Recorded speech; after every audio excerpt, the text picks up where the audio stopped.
ಗೀತೆಯ ಬೆಳಕಿನಲ್ಲಿ ಮನುಷ್ಯ ಹುಟ್ಟಿದ ಮೇಲೆ ಸಾಯುವವರೆಗೆ ಹೇಗಾದರೂ ಬದುಕುತ್ತಾನೆ.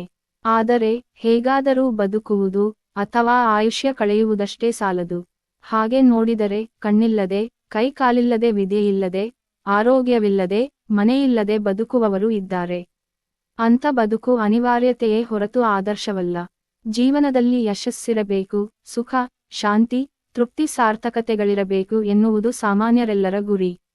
ಆದರೆ ಇದನ್ನು ಪಡೆಯುವುದು ಹೇಗೆ? ಇದು ಮಹಾನ್ ಪ್ರಶ್ನೆ. ಈ ಪ್ರಶ್ನೆಗೆ ಪ್ರಾಚೀನ ಕಾಲದ ಋಷಿಮುನಿಗಳಿಂದ ಆಧುನಿಕ ಕಾಲ ಸಕ್ಸೆಸ್ ಕ್ವಾಕ್ಗಳವರೆಗೆ ಸಾವಿರಾರು ಚಿಂತಕರು, ತಜ್ಞರು, ಜ್ಞಾನಿಗಳು ಉತ್ತರ ಕಂಡುಕೊಂಡಿದ್ದಾರೆ. ಅವುಗಳ ಪೈಕಿ ಶ್ರೀಕೃಷ್ಣನ ದಿವ್ಯವಾಣಿಯಾಗಿರುವ ಭಗವದ್ಗೀತೆ ಅಜರಾಮರವಾದುದು.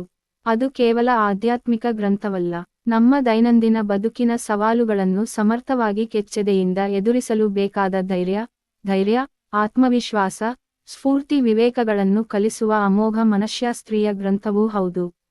ವಿದ್ಯಾರ್ಥಿಗಳಿಂದ ವೃದ್ಧರವರೆಗೆ, ವ್ಯಾಪಾರಿಗಳಿಂದ ಹಿಡಿದು ಸನ್ಯಾಸಿಗಳವರೆಗೆ ಎಲ್ಲ ವರ್ಗಗಳ ಜನರ ಬದುಕನ್ನು ಬೆಳಗಿಸುವ ಸಂದೇಶಗಳು ಅದರಲ್ಲಿವೆ. ಹಾಗೆಂದ ಮಾತ್ರಕ್ಕೆ ಎಲ್ಲರೂ ಗೀತೆಯ 700 ಶ್ಲೋಕಗಳನ್ನು ಕಂಠಪಾಠ ಮಾಡಬೇಕಾಗಿಲ್ಲ.